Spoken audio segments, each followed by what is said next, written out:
Heat wave से हाल बेहाल है। बीते 20 दिनों में एक भी ऐसा दिन नहीं रहा है जब टेम्परेचर 40 डिग्री से नीचे रहा हो।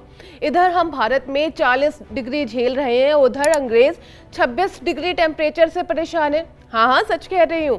ब्रिटेन में टेम्परेचर 26 डिग्री पहुंचते ही हीट वेव की घोषणा कर दी गई है। आज के इस वीडियो में पहले तो हम ये समझेंगे कि ब्रिटेन में 26 डिग्री और यहाँ भारत में 40 पर क्यों होती है हीट वेव की घोषणा, इतना फर्क क्यों है। साथ ही सरकार ने जो हीट वेव से जुड़ी ताज़ा गाइडलाइंस जारी की हैं उसके बारे में भी बात करेंगे और ये भी बताएंगे कि आपको हीट वेव से बचने के लिए क्या करना चाहिए। शुरुआत करते हैं आजकल जो सोशल मीडिया पर काफ़ी मीम्स वायरल हो रहे हैं उनसे।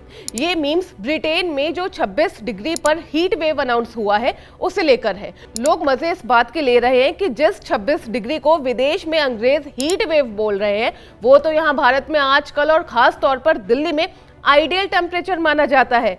ऐसा टेम्परेचर जिसके हम सपने देखते हैं। 26 डिग्री में तो हम बोलते हैं कि बाहर मौसम क्या मस्त है। कुछ यूजर्स का कहना है कि अगर वहां 26 डिग्री टेम्परेचर को गर्मी माना जा रहा है तो अंग्रेजों ने हमारे भारत में सालों तक कैसे शासन कर लिया, जहां टेम्परेचर हर साल नया रिकॉर्ड बनाता है। अब यहाँ हमें ये समझने की ज़रूरत है कि इतना बड़ा भेदभाव क्यों है, इतना बड़ा फर्क क्यों है।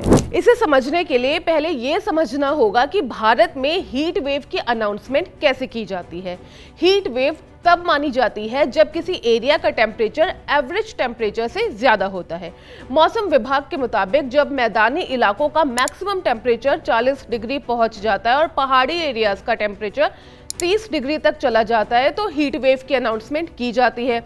वहीं जब ये टेम्परेचर 47 डिग्री सेल्सियस के या अराउंड हो या इससे ज़्यादा हो तो इसे खतरनाक लू का नाम दिया जाता है। अब अगर ब्रिटेन के कॉन्टेक्स्ट में हम समझें तो ये अपनी ठंडक के लिए जाना जाता है, इसलिए वहाँ पर हीट वेव के अनाउंसमेंट के जो क्राइटेरिया हैं वो अलग है। ब्रिटेन के मौसम विभाग के मुताबिक वहाँ हीट वेव की घोषणा तब की जाती है जब किसी जगह का जो टेम्परेचर है वो लगातार 3 दिन तक वहाँ के जो मैक्सिमम टेम्परेचर है उसके लेवल को क्रॉस कर जाता है। कई यूरोपियन जो कंट्रीज है वहाँ पर यही तरीका अपनाया जाता है। ब्रिटेन और दूसरे यूरोपियन कंट्रीज अपनी ठंड के लिए जाने जाते हैं, लेकिन वहाँ थोड़ा भी टेम्परेचर बढ़ता है तो गर्मी का असर साफ देखने को मिलता है। वहीं भारत का मौसम गर्म रहता है। देश में फरवरी और मार्च से ही टेम्परेचर बढ़ना शुरू हो जाता है। धीरे धीरे ये टेम्परेचर बढ़ता चला जाता है। साल दर साल तापमान के रिकॉर्ड बन रहे हैं और इस साल तो दिल्ली में पारा 52 डिग्री भी पार कर चुका है। ऐसे में ब्रिटेन में 26 डिग्री पर हीट वेव की घोषणा करना भारतीयों को थोड़ा बहुत तो अखरेगा ही। ब्रिटेन के मौसम विभाग की आधिकारिक वेबसाइट के मुताबिक ब्रिटेन के अलग अलग शहरों में मैक्सिमम टेम्परेचर का आंकड़ा भी अलग अलग हो सकता है।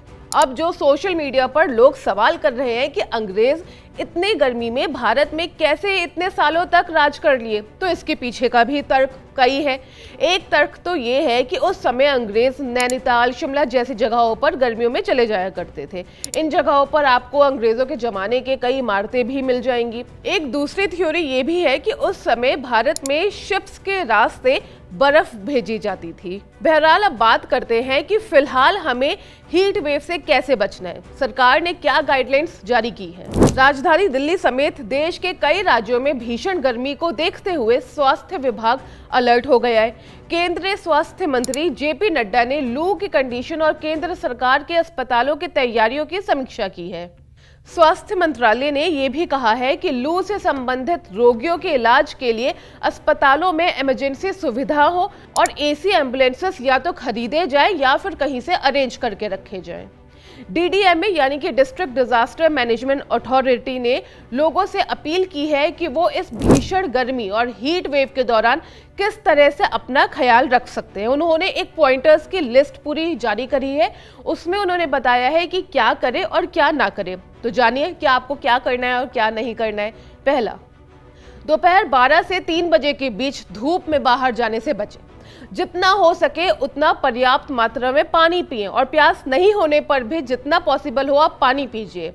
हल्के रंग के कपड़े पहनिए और सूती कपड़े पहनना प्रेफर कीजिए।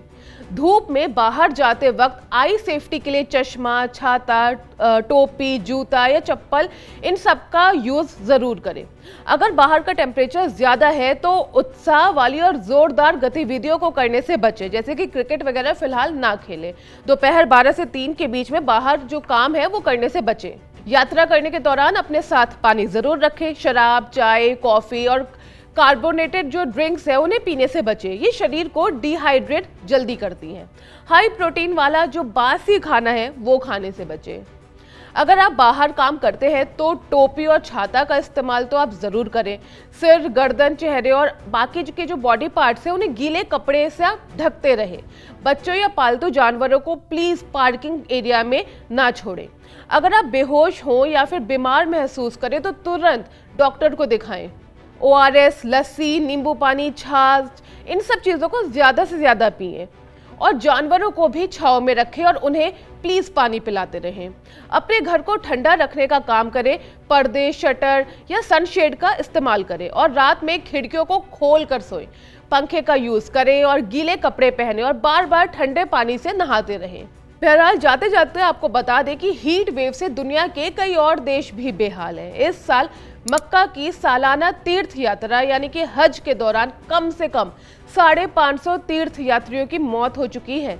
इन मृतकों में लगभग 68 भारतीय भी थे, ऐसा एक डिप्लोमेट ने न्यूज एजेंसी AFP को बताया है। हालांकि भारत सरकार ने हज के दौरान हुई मौत पर अभी तक कोई आधिकारिक बयान जारी नहीं किया है। बहरहाल इस गर्मी में खुद को आप बचाइए। ये जो भी हमने पॉइंटर्स आपको बताए हैं इन सबको फॉलो कीजिए। और जो आप मीम्स देख रहे हैं कि ब्रिटेन में 26 डिग्री में हीट वेव और भारत में 40 पर क्यों, वो तो हमने आपको बता ही दिया है। बाकी अगर आपकी इस मामले से जुड़े आप और कुछ भी जानना चाहते हैं तो कमेंट बॉक्स में जरूर बताइए। मैं हूं गरिमा, आप देख रहे हैं स्विच।